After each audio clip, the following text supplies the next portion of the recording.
சதுரங்க பிரியர்கள் அனைவருக்கும் வணக்கம். ஸோ இன்னைக்கு ஒரு இன்ட்ரஸ்டிங்கான ஒரு பிளிட்ஸ் கேம் வந்து பார்க்க போறோம். ஸோ இந்த கேம் நான் வந்து லீச்சஸ்ல ரீசென்ட்டா நான் திரும்ப ஃபாஸ்ட் கேம்ஸ்லாம் வந்து விளையாட ஆரம்பிச்சிருந்தேன். அதில ஓரளவுக்கு நெறைய இம்ப்ரூவ்மெண்ட் என்னால பார்க்க முடிஞ்சது.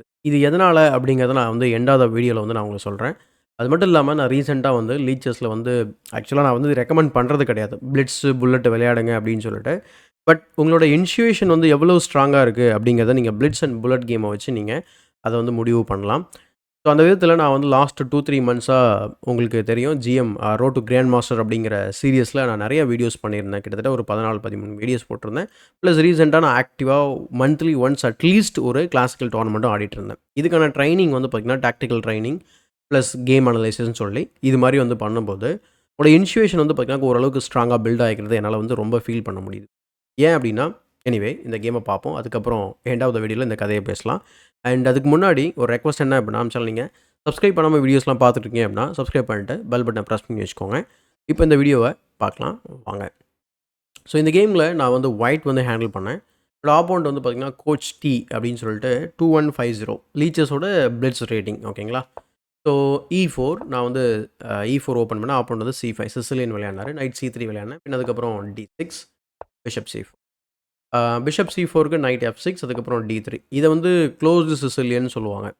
அதாவது இத்தாலியன் ஓப்பனிங்கே நம்ம வந்து வியன்னாவோட சேர்த்து விளையாடினா எப்படி இருக்கும்? அந்த மாரி ஒரு செட்டப் தான். ஆனா பிளாக் வந்து பார்த்தீங்கன்னா, அதுக்கு அகைன்ஸ்டா சிசிலியன் வந்து விளையாடிட்டு இருக்கிறாரு. ஸோ பான் டூ E6 D5 வந்து பிரிப்பேர் பண்றாரு. அதனால நான் என்ன பண்ணேன், பிஷப் வந்து ஹிட் பண்ணும்போது நம்ம A2 போயிடலான்னு சொல்லிட்டு நான் ஒரு எஸ்கேப் ஸ்கொயர் கிரியேட் பண்ணேன். பொசிஷன்ல வந்து பார்த்தீங்கன்னாக்கா, A6 விளையாடி B5 வர்றதுக்கு முயற்சி பண்றாரு. அதேபோல இங்க டைரக்ட்டாவே D5 விளையாடுறதுனாலும் விளையாடலாம். நைட் C6 விளையாடலாம். ஈவன் D6 கூட விளையாடலாம். பட் நான் என்ன பண்ணேன் சாரி அவர் என்ன பண்ணாருன்னா, A6 விளையாடினாரு. பின்ன அதுக்கப்புறம் நான் வந்து பிஷப்ப A2ல ரீட்ரீட் பண்ணிட்டேன் ப்ரொஃபிலாக்டிக்கா. பான் டூ B5. ஸோ இது வந்து ஜென்ரலா நடக்கிறது தான். என்னடா இது பிளாக் வந்து ஒரு பீஸ கூட ஒழுங்கா டெவலப் பண்ணி ஐ மீன் ஒரு பீஸ் டெவலப் பண்ணிட்டு மீதி எதையுமே ஒழுங்கு ப்ராப்பரா வந்து டெவலப் பண்ணாம, அவர் மட்டும் பான் அட்வான்ஸ் பண்ணிட்டு இருக்கிறாரே அப்படிங்கிற மாரி தோணும். பட் இதனால எந்த ஒரு பிரச்சனையுமே பிளாக்குக்கு வராது. அதுதான் வந்து power of Sicilian defence. Pawn to F4 பின்ன அதுக்கப்புறம் bishop E7 night F3. So king சைடுல இருக்கக்கூடிய எஃப் பான மூவ் பண்ணல கம்ஃபர்டபுளா என்னால நைட்ட வந்து டெவலப் பண்ண முடிஞ்சது பானுக்கு பின்னாடி. ஸோ குயின் C7 டெவலப் பண்ணாரு. அதுக்கப்புறம் நான் என்ன பண்ணேன், கிங் சைடு வந்து கேன்சல் பண்ணிட்டேன். இதுக்கப்புறம் அவரு குயின் சைட் கேன்சல் பண்ண மாட்டாரு அப்படிங்கிறது நம்மளுடைய ஒரு இது. கண்டிப்பா வந்து அவரு கிங் சைட் தான் பண்ணுவாருன்னு தெரியும். பட் டிலே பண்ணிட்டே இருந்தாரு. நைட் C6 டெவலப் பண்ணாரு. அதுக்கப்புறம் நான் என்ன பண்ணேன், கிங் H1 விளையாடினேன். நான் நெறைய தடவ இந்த டயகனல்ல வந்து என்னோட கிங் வந்து எக்ஸ்போஸ் ஆகுறத, பிளஸ் நெறைய டாக்டிக்கல் ஐடியால நான் மாட்டி பார்த்துருக்கேன். அதேபோல நைட் இங்க வந்துட்டு ஃபோர்க்கோ இல்ல இந்த இதுல இருந்து இங்க இங்க ஃபோர்க் பண்றதும் வந்து பார்த்தீங்கன்னா, காமனான ஒரு டாக்டிக்கல் எரர் இந்த ஓப்பனிங்ல. ஸோ அதனால அதையும் நம்ம வாட்ச் பண்ணிக்கணும். பட் கிங் H1 வந்து ப்ரொஃபிலாக்டிக் மூவ். ஸோ ஃபைனலி வந்து பார்த்தீங்கன்னா, கோச் டி கேன்சல் பண்ணிட்டாரு. பின்ன அதுக்கப்புறம் I played queen E1.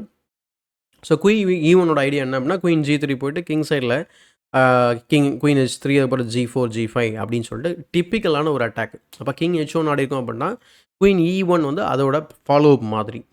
So bishop D7 and bishop D7க்கு அப்புறம் இந்த பொசிஷன்ல நான் என்ன பண்ணேன் அப்படின்னா, பிஷப் E3 விளையாடினேன். பட் கம்ப்யூட்டர் என்ன நினைக்குது அப்படின்னா, குயின் E1 விளையாடினியா? அப்ப குயின் G3 விளையாடிடு. ஏன் அப்புறம் வெயிட் பண்ற? அப்படிங்கிற மாரி சொல்லுது. ஏன்னா, இந்த பொசிஷன்ல இந்த நைட் வந்து எனக்கு இங்க D4 ஜம்ப் ஆகுறது எனக்கு ரொம்ப இரிட்டேட்டிங்கா இருக்கும்னு தோணுச்சு. எக்ஸாம்பிள்க்கு நான் குயின் G3 விளையாடுறேன்னு வச்சுக்கோங்களேன். சப்போஸ் அவங்க நைட் டூ D4 ஆடுனாங்கன்னா, நான் வெட்டி தான் ஆகணும். அப்படிலாம் திரும்ப நான் குயின F2ல வைக்கணும். இந்த பான டிஃபெண்ட் பண்றதுக்கு. ஸோ வெட்டு, திரும்ப வெட்டு, அதுக்கப்புறம் நைட் ஸோ நைட் E2க்கு அப்புறம் பார்த்தீங்கன்னா, C2 வந்து பார்த்தீங்கன்னா ப்ராப்ளம். இப்போ அவங்க வந்து இங்க கேப்சர் பண்றதுனா பண்ணலாம். பட் அதுக்கப்புறம் நைட் டேக்ஸ் D4 இருக்கு. ஆனா, இது வந்து ஷார்ட் டெர்ம் ப்ராப்ளம். ஆனா, லாங் டெர்ம் ப்ராப்ளம் என்ன அப்படின்னா, நான் இந்த பான வெட்டலாம் அப்படின்னா கூட, இந்த பான் வந்து ஒரு செமி ஓப்பன் ஃபைல்ல பேக்வர்ட் பானா மாறிடும். அந்த காரணத்தினால தான் இந்த நைட்ட வந்து D4 வர்றத நம்ம அவாய்ட் பண்றது நல்லது இந்த மாரி பொசிஷன்ஸ்ல. ஸோ அதுக்காக நான் என்ன பண்ணேன், பிஷப் E3 போட்டேன். இப்போ அவர் நைட் D5, D4 வந்தாருன்னா நம்ம 2 டைம்ஸ் வந்து கேப்சர் பண்ண முடியும். அதனால விளையாட முடியாது. ரூக் A C8 போட்டார். நான் என்ன பண்ணேன், ரூக் C1 போட்டேன். ஆக்சுவலா இந்த ஸ்கொயர செக்யூர் பண்ணிட்டேன். பட் எதுக்கு இந்த மூவ் விளையாடினேன் அப்படிங்கிறது கிளியரா தெரியல. பட் வந்து ஒரு ப்ரொஃப்ளாக்டிக் மூவ் மாரி C2வ டிஃபெண்ட் பண்ணலாம் அப்படின்னு நினைச்சு நான் விளையாடியிருக்கேன். ஏன்னா ஃபியூச்சர்ல BR C5 வந்து டெஃபினட்டா வந்து ஓப்பன் ஆக போகுது. ஸோ நைட் டு G4 போட்டு பிஷப் வந்து அட்டாக் பண்ணிட்டார். ரொம்ப சிம்பிளான மூவ் தான். நான் வந்து பிஷப்ப ரீட்ரீட் பண்ணிப்பேன்னு தெரியும். அதனால தான் அது வந்து இன்னக்யூரசி மூவ் அப்படிங்க காட்டுது. இங்க பிஷப் F6 வந்து ப்ராப்ளம். ஏன் அப்படின்னா, பிஷப் F6க்கு அப்புறம் உங்களுக்கு நைட் வந்து நேச்சுரல் ஸ்கொயருக்கு போ முடியாது. அப்போ வந்து கிக் பண்ணும்போது எங்க போக போகுது அப்படின்னா, H6 தான் போயாகணும். அங்க தான் போனாரு. இதுல என்ன பிரச்சனை அப்படின்னா, திரும்ப நைட்டுக்கு பேக்வேர்ட் ஸ்கொயரோ இல்லை ஃபார்வர்ட் ஸ்கொயரோ எதுவுமே இல்லை. அப்போ லிட்ரலாக அந்த நைட் வந்து பார்த்தீங்கன்னா ஆல்மோஸ்ட் ட்ராப் ஆகிற மாதிரி இருக்குது. ஸோ நேச்சுரல் மூவ் என்ன அப்படின்னா பான் டு G4. இந்த மூவ் வந்து கம்ப்யூட்டருக்கு பிடிக்கல. என்னன்னா அது நைட் டு D1 விளையாட சொல்லுது. ஏன் அப்படின்னா இங்கே B2 அட்டாக்ல இருக்கும், B4 வரப்போகுது, அதுக்கப்புறம் நம்ம G4 G5 போகலாம் அப்படின்றது கம்ப்யூட்டரோட ஐடியா. ஆனால் அப்படி நம்ம ஆடும்போது கிங் H8 போட்டாங்க அப்படின்னா இப்போ G4 G5 வந்து எஃபெக்டிவாக ஒர்க் ஆகாது. ஏன்னா நைட் வந்து உள்ளே போயிட்டு திரும்ப வெளில வரதுக்கு வாய்ப்பை ஏற்படுத்தி கொடுக்க நேரம் அவங்களுக்கு கிடச்சிரும். அதனால் நான் என்ன பண்ணேன் அப்படின்னா பானை G4க்கு போட்டேன், டேரெக்டாக போவோம் அப்படின்னு சொல்லிட்டு. அவர் என்ன பண்ணார், கவுண்டர் அட்டாக் பண்ணார். இதுதான் வந்து first and last mistake of the game அப்படின்னு சொல்லலாம். ஏன்னா இங்கேருந்து ஒரு சீரீஸ் ஆஃப் மூவ்ஸ், இப்போ நம்ம வந்து 17 மூவில் இருக்கோம். அடுத்து வந்து பார்த்திங்கன்னா ஒரு ஜஸ்ட் ஃபியூ மூவ்ஸில் கேமே வந்து முடிய போகுது. Starting with this move pawn to G5. அது எக்ஸலண்ட்டான மூவ். ஏன் அப்படின்னா இந்த இடத்துல கவுண்டர் அட்டாக் பண்ணும்போது அஃப்கோர்ஸ் அவங்களோட பானுமே நம்ம நைட்டை வெட்ட போகுது. இந்த இடத்துல சில சந்தேகம் வரலாம். நீங்கள் வந்து இன்னும் ரொம்ப ஆழமாக வந்து கால்குலேட் பண்ண ட்ரை பண்ணால் கூட ஒரு சந்தேகம் வரும். என்னென்னா சரி ஓகே, நீங்கள் ஏதாவது ஒரு பீஸை வெட்ட போகிறீங்க, அவரும் ஒரு பீஸை வெட்ட போகிறாரு. ஆனால் திரும்ப B2 வெட்டி ப்ளஸ் இங்கே ப்ரொமோஷன் த்ரெட்டன் பண்ணுவார். இதுக்கு என்ன பிளான் அப்படின்னா நம்ம ரூக் B1 வந்து நம்ம விளையாடுவோம் அப்படின்னு நினைப்போம். ஆனால் இங்கே கேமில் நடந்தது ஆல் டுகெதர் வந்து வேறு. அண்ட் இந்த பொசிஷனில் கூட இந்த பொசிஷனில் வந்து பார்த்தீங்கன்னாக்கா G4 பதில் நான் சொல்லியிருந்தேன் நைட் டு D. பட் B4க்கு நான் என்ன பண்ணேன் அப்படின்னா நைட் டு D1 வந்து கம்ப்யூட்டரோட டாப் மூவ். பட் நான் அது விளையாடல. அவளுக்கு என்ன பண்ணேன் அப்படின்னா பான் டு G5. ஸோ 4 பண்ணிட்டேன். ஸோ அவர் என்ன பண்ணார், நேச்சுரலாக B/C3. ஏன்னா ஒரு பீஸ் போகும்போது நானும் ஒரு பீஸ் எடுக்க போகிறேன் அப்படின்னு சொல்லி பார்க்குறாரு. But now I am completely winning.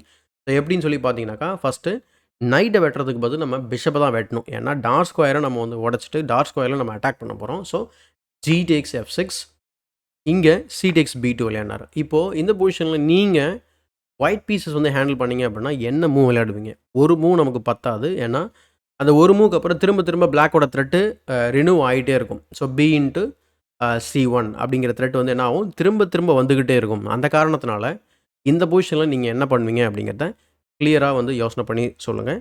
இங்கேருந்து நான் வந்து first time I think 2-3 billion moves நான் ஆடியிருக்கேன். பட் இந்த கேமில் நான் வந்து 4 பில்லியன் மூவ் வந்து ஆடியிருக்கேன். அதுதான் வந்து டைட்டிலையும் நான் வச்சுருக்கேன். Starting with this move queen to G3. இது நீங்கள் கண்டிப்பாக எல்லாருமே வந்து பார்த்துருப்பீங்க. Queen to G3. ஏன்னா நீங்கள் இங்கே ப்ரொமோட் பண்ணீங்க அப்படின்னா ரொம்ப ரொம்ப simple. You can just check. அதனால் அது பாசிபிள் கிடையாது. அதனால் ரொம்ப நேச்சுரலான மூவ். இதுவுமே நீங்கள் கன்சிடர் பண்ணியிருப்பீங்க. Pawn to D6. இப்போது second brilliant move. Can you smart it? ரொம்ப ஈஸியாகவும் தோணலாம். So queen to D5. இது எல்லாமே வந்து பார்த்தீங்கன்னா few seconds or within second அந்த மாதிரி தான் நான் வந்து ஆடிருப்பேன்.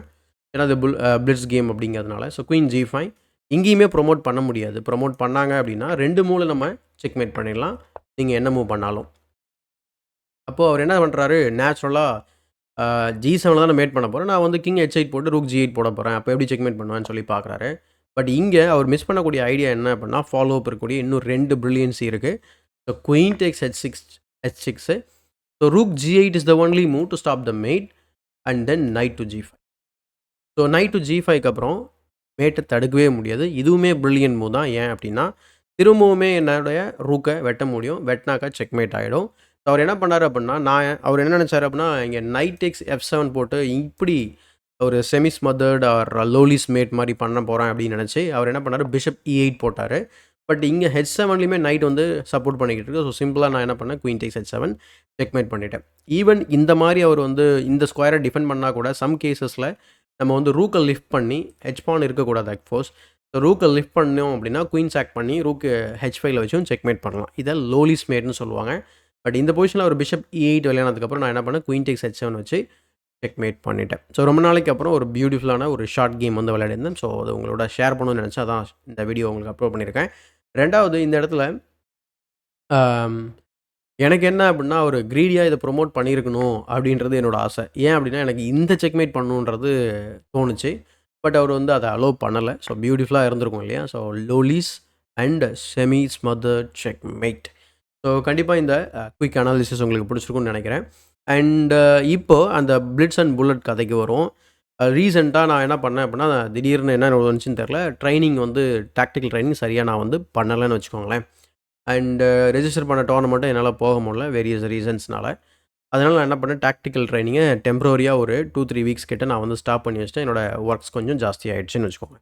ரெண்டாவது இடையில் ஒரு ½ அன் ஹவர் டு 1 ஹவர் நான் என்ன பண்ணேன், பிளிட்ஸ் புல்லட்டை வந்து விளையாட ஆரம்பித்தேன். ஆக்சுவலாக அதை நான் ரெக்கமெண்ட் பண்ணுறதில்ல. பட் நீங்க என்ன பண்றீங்க அப்படிங்கிறத தெரிஞ்சுக்கிட்டு பண்ணீங்க அப்படின்னா ஓகே. மீனிங் என்னன்னா, ஓகே இந்த 1/2 அன் ஹவர் நான் வந்து பிளிட்ஸ் அல்லது புல்லட் ஆடப் போறேன். That's it. நான் வந்து போர்ட்ல போய் உட்காரும்போது நான் அந்த மாரி யோசிக்க மாட்டேன் அப்படிங்கிறத மட்டும் நீங்க கான்ஷியஸா இருந்தா போதும். அப்படி இதுக்கு முன்னாடி எடுத்த டாக்டிக்கல் ட்ரெய்னிங்கோட ரிசல்ட்ஸ் என்னோட பிளிட்ஸ் புல்லட் கேம்ல பயங்கரமா தெரியுது. ஏன் அப்படின்னா, புல்லட் ஆக்சுவலா வந்து பார்த்தீங்கன்னா 2400 வந்து நான் வந்துட்டேன். பிளிட்ஸ் வந்து பார்த்தீங்கன்னா 2000லேருந்து ஒரு 150 ரேட்டிங்ஸ். ரொம்ப நான் என்ன நினச்சேன் எனக்கு பிளிட்ஸ் புல்லட் போயிடுச்சு. ஏன்னா நான் ஸ்லோ கேம் ஆட ஆரம்பிச்சுட்டேன். அப்படிங்கிற ஒரு மித்ல இருந்தேன். பட் அந்த டாக்டிக்கல் ட்ரெய்னிங் ரொம்பவே யூஸ்ஃபுல்லா இருந்திருக்கு. அது என்னோட இன்ட்யூஷன ரொம்ப ஸ்ட்ராங்காவும் பில்ட் பண்ணியிருக்கு அப்படிங்கிறத என்னால சொல்ல முடியும். நான் குயிக்கா என்னோட ப்ரொஃபைல வந்து நான் காமிக்கிறேன். இன்னைக்கு காலைல கூட நெறைய புல்லட் ஆடியிருப்பேன். பட் இருந்தாலும் நான் உங்களுக்கு காமிக்கிறேன். ஸோ இதுதான் என்னோட ப்ரொஃபைல்னு வச்சுக்கோங்களேன். ஸோ இந்த ப்ரொஃபைல்ல உங்களுக்கு இந்த கிராஃப் பார்த்தீங்கன்னா தெரியும். இந்த மாரி பயங்கரமான ஒரு ஷார்ப்பான ஒரு ஜம்ப் உங்களால பார்க்க முடியும். அது இந்த லாஸ்ட் 1 மந்தோட ஜம்ப்பு. அண்ட் 2400. ஸோ என்னோட ஹையஸ்ட் வந்து பார்த்தீங்கன்னா, ப்ரீவியஸ் ரெக்கார்ட் வந்து 2340 அந்த மாரி இருந்தது.